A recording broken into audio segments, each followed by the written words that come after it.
नमस्कार विद्यार्थी मित्रांनो, एक्झिटो अकॅडमीच्या ऑनलाईन प्लॅटफॉर्मवर तुमचं स्वागत आहे। बघा, या ठिकाणी आपण आपल्या ॲपवर तुम्ही जाऊन जे आहे ते विविध कोर्सेस डाउनलोड करू शकता। कारण एक्झिटो अकॅडमीचं आपलं हे ॲप एकदा तुम्ही डाउनलोड केल्यानंतर अद्ययावत सर्व माहिती तुम्हाला त्यावर मिळू शकते आणि लेटेस्ट व्हिडिओ असतील, कोर्सेस असतील याबद्दलची माहितीसुद्धा तुम्हाला तिथे मिळणार आहे। या ठिकाणी आपला जे आहे स्वप्नील घाटोळ सर्स अकॅडमी म्हणून असं जे काही आहे तर एक्झिटो अकॅडमी म्हणून आपलं ॲप त्या ठिकाणी तुम्हाला काय करायचं आहे, डाउनलोड करायचं आहे। बघा, आपण आज एक नवीन विषय घेऊन आलेलो आहोत। कारण या ठिकाणी आपल्याला विद्यार्थ्यांच्या ज्या क्वेरीज आहेत तर त्या दूर करायच्या आहेत। कारण भरपूर जणांचा जो मी आज तुम्हाला विभाग घेणार आहे त्या विभागासाठी मला भरपूर कॉल्स आले आणि त्या ठिकाणी विद्यार्थ्यांच्या अडचणी आपण त्या माध्यमातून सोडवण्याचा थोडासा प्रयत्न करत आहोत।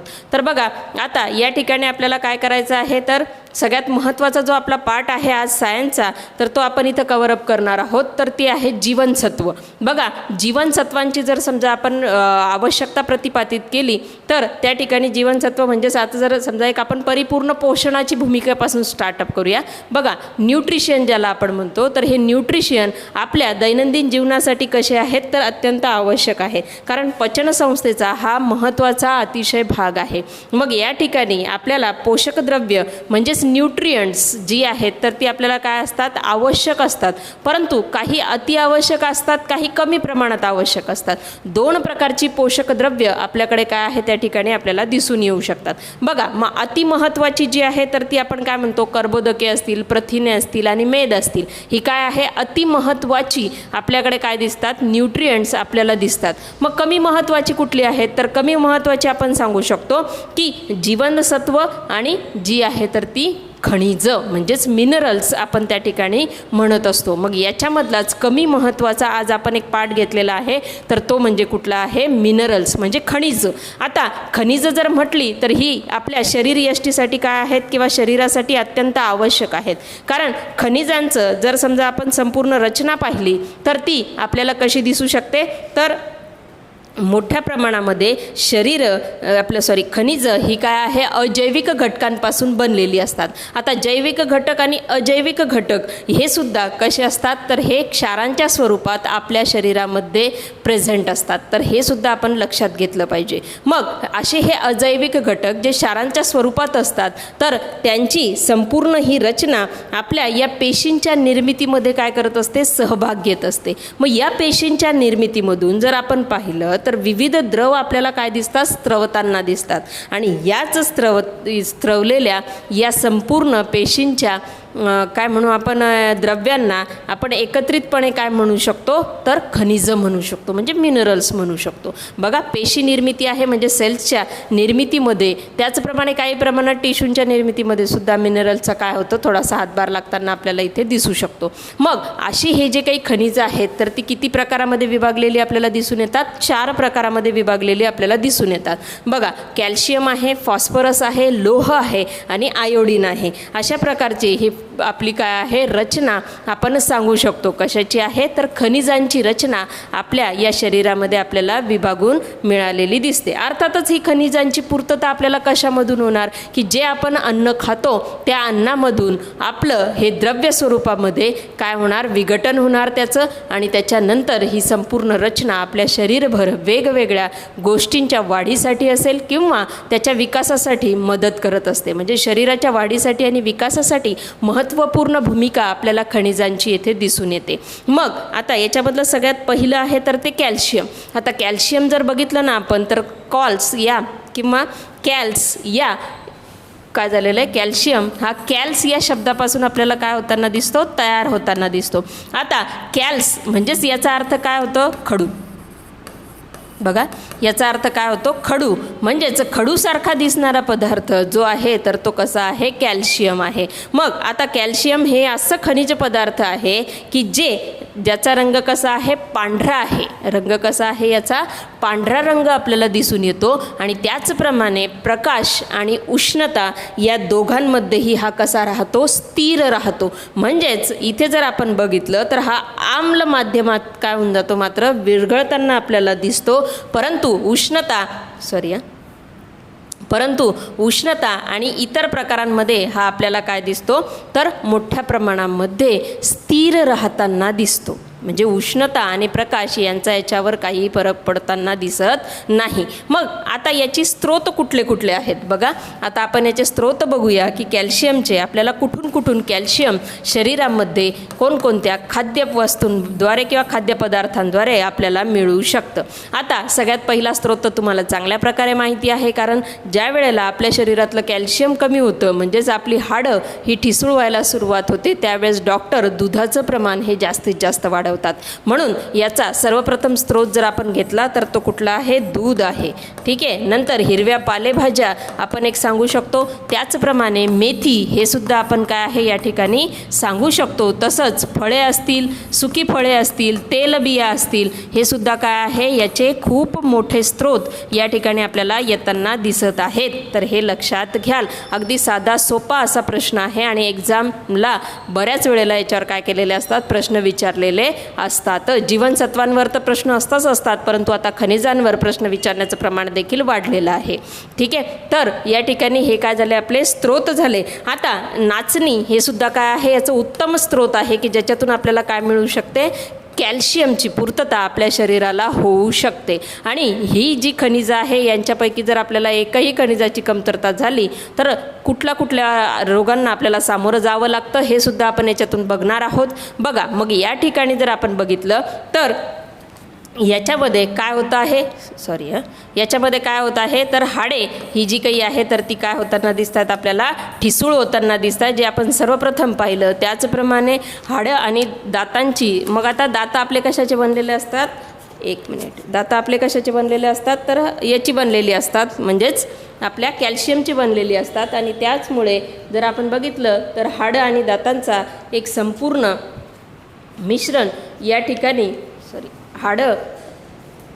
कॅल्शियम एक मिनिट थांबा कॅल्शियम आणि हाडांचा एक संपूर्ण आपल्याला काय दिसतो एकत्रित झालेला हा दात आणि हाडांचा संच आपल्याला दिसतो.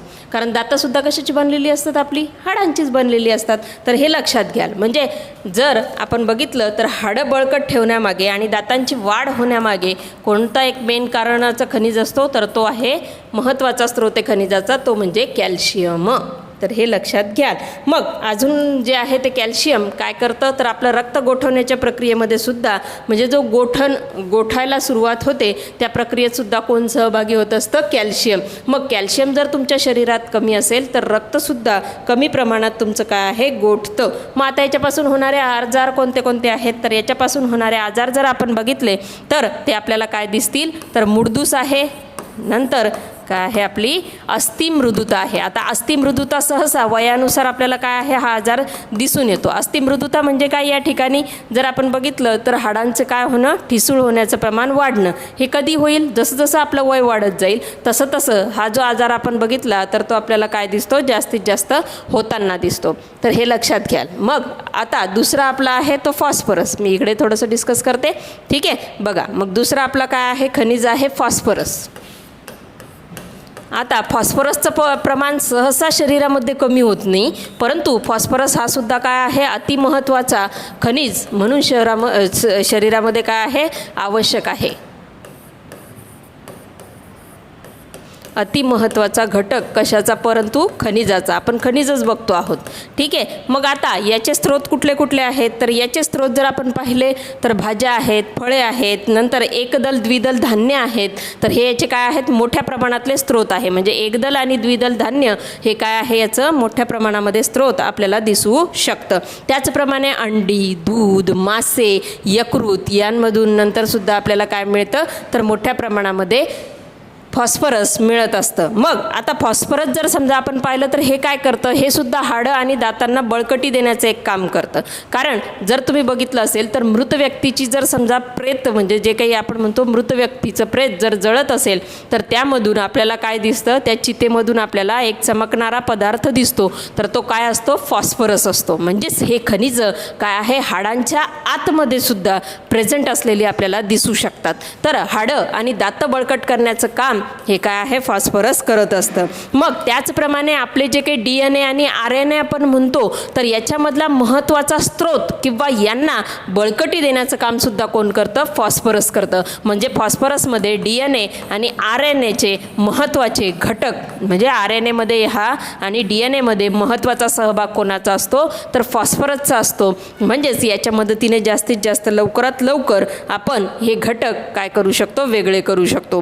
तसंच जर आपण पाहिलं तर आता हा सहसा आजार असा रेअर आहे की त्याच्यामध्ये असे खूपसे आजार मोठे दिसत नाही, परंतु तरीसुद्धा याच्यामध्ये काय होते, ज्या व्यक्तीच्या शरीरामध्ये फॉस्फरसची कमतरता असते त्याची हाडं जर समजा आपण पाहिली तर ती कमकुवत तर असतीलच, त्याचबरोबर त्याची वाढसुद्धा खुंटते.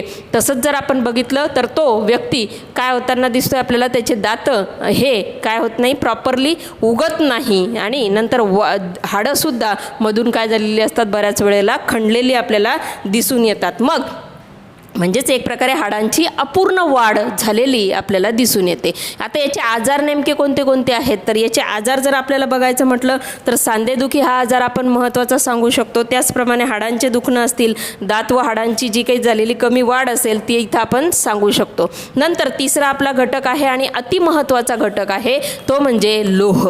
बघा, खनिजाचा हा उत्तम महत्त्वाचा स्रोत आहे की जो आपल्याला कोणत्या व्हिटॅमिनद्वारे मिळतो? व्हिटॅमिन सीद्वारे आपल्याला तो जास्तीत जास्त लोह आपल्याला मिळू शकतो. म्हणजे लोहाला तो काय करतं? मदत करतं. म्हणजेच या ठिकाणी जीवनसत्व जर आपण बघितलं तर व्हिटॅमिन सी आहे आणि ते कशाला मदत करतं? लोहाला मदत करतं. आपल्याला माहिती आहे की लोह हे आपल्या HB म्हणजेच हिमोग्लोबिनमध्ये आपल्याला जास्तीत जास्त दिसतं. रक्तामधला जो महत्त्वपूर्ण घटक आहे हिमोग्लोबिन, जो रक्त गोठवण्याच्या प्रक्रियेमध्ये सहभागी असतो, जिथे रक्त गोठण्याची प्रक्रिया घडते ते आहे आपलं हिमोग्लोबिन. आणि या हिमोग्लोबिनमध्येच कशाचं प्रमाण जास्तीत जास्त हवं? लोहाचं. आता याच्यामध्ये जर आपण याचे स्रोत बघितले तर याचे स्रोत आपल्याला येताना कोणते दिसतील? याचं निर्माण मात्र किंवा याची साठवणूक कुठे होते? तर याची साठवणूक होते यकृत, प्लीहा आणि मूत्रपिंड. याची साठवणूक कुठे होते मोठ्या प्रमाणात? यकृत, प्लीहा आणि मूत्रपिंडामध्ये याची साठवणूक मोठ्या प्रमाणामध्ये आपल्याला होताना दिसते. आणि आता हे होत असताना जर आपण बघितलं तर त्या ठिकाणी ही साठवणूक झाल्यानंतर याचे स्रोत कुठले कुठले आहेत ते आपण बघूया. मग याचे स्रोत बघा, मांस आहे, मासे आहे, त्याचप्रमाणे जी काही डाळी आहेत तर डाळी याचा उत्तम स्रोत आपल्याला सांगता येईल. म्हणजे जे प्युअर व्हेजिटेरियन्स आहेत त्यांच्यासाठी डाळी असेल, फळे असतील, ही जशी की आंबटसर फळे याची जास्तीत जास्त आपल्याला लोहाची उदाहरणं आपण देऊ शकतो. त्याचप्रमाणे बघा, स्नायूंच्या किंवा म्हणजे स्नायूंचं आकुंचन जे काही आहे तर ते आकुंचन पावण्यासाठी आपण म्हणतो की कोणता घटक आवश्यक आहे? तर तो आहे मायग्लोबिन. कोणता? मायग्लोबिन नावाचा जो घटक आहे तर तो स्नायूंच्या आकुंचनासाठी काय असतो? आवश्यक असतो. आणि या मायग्लोबिनमध्ये सुद्धा काय असते? मोठ्या प्रमाणामध्ये लोह हे सहभागी होत असते. जर लोहच नसेल शरीरामध्ये तर बऱ्याचशा गोष्टी आपल्याला या ठिकाणी काय आहे? दिसू शकतात. मायग्लोबिन हे काय आहे? रंगद्रव्य आहे. आणि जर आपल्या शरीरामध्ये लोहाची कमतरता असेल तर काय होऊ शकतं? तर याची लक्षणं मात्र कुठली कुठली आहेत? जसं की आता आपल्या शरीरात लोह कमी पडलं हे आपण कसं समजायचं? तर याची सगळ्यात मोठं उदाहरण आहे रोगप्रतिकारक शक्ती कमी होते आपली. त्याचप्रमाणे आपलं जे आहे तर ती त्वचा पांढरट व्हायला सुरुवात होती, नखे खोलगट व्हायला सुरुवात होतात. मग अशा प्रकारे आपल्याला इथे काय दिसतं?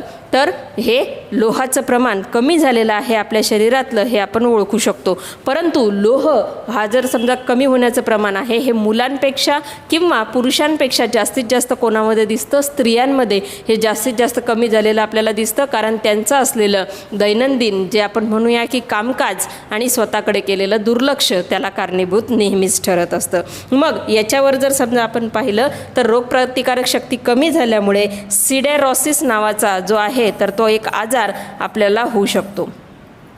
सिडेरॉसिस येते ॲक्च्युली. सिडेरॉसिस नावाचा आजार आपल्याला होताना इथे दिसतो. हे लक्षात घे जा.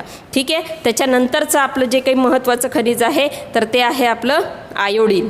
बघा आता आयोडीनच्या कमतरतेमुळे तर इथं जनजागृती शासनाने खूप मोठ्या प्रमाणात केलेली आहे की आयोडीनमुळे होणारा एकच आजार आहे तो म्हणजे काय गलगंड. आणि गलगंड हा आजार कुठे होतो? गळ्याला होतो. म्हणून तो कशाशी संबंधित असेल? हो, थायरॉईड ग्रंथींशी संबंधित असेल. तर हे आपल्याला सर्वप्रथम समजून घ्यावं लागेल की थायरॉईड ग्रंथी या काय करतात? थायरॉईड ग्रंथींमध्येच कशाचं निर्माण होतं? आयोडीनचं निर्माण होतं.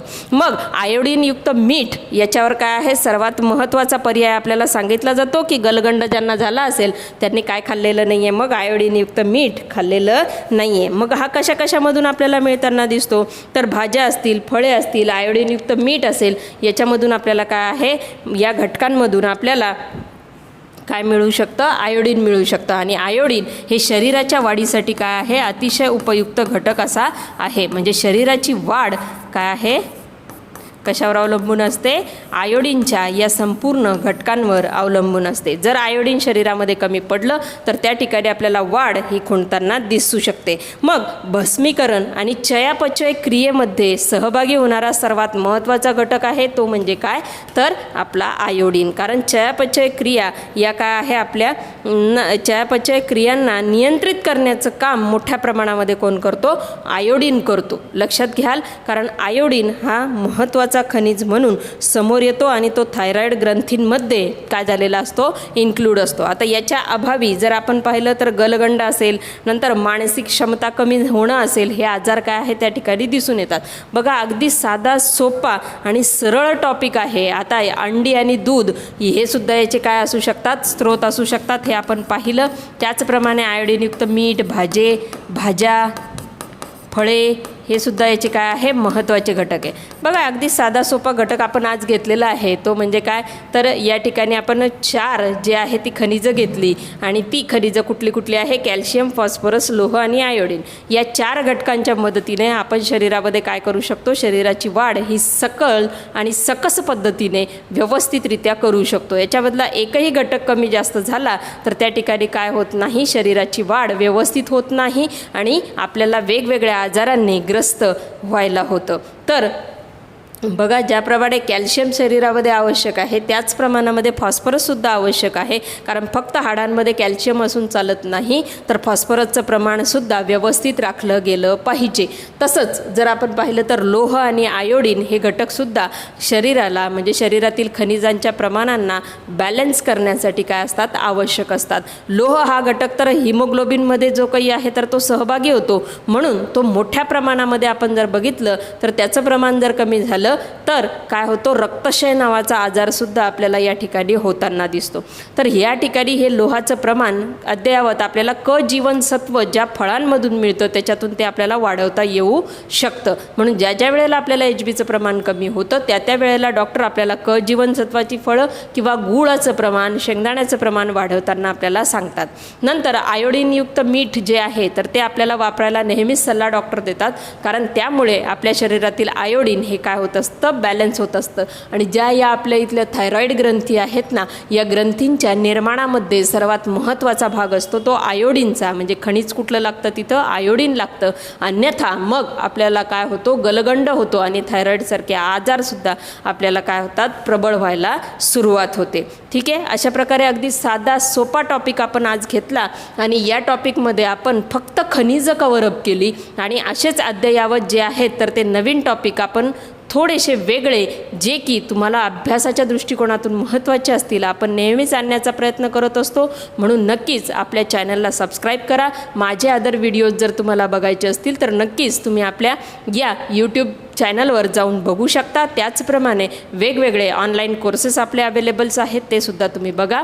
तोपर्यंत आपण नव्या एका टॉपिकला घेऊन येत नाही, तोपर्यंत आपण इथे आता थांबूया. धन्यवाद.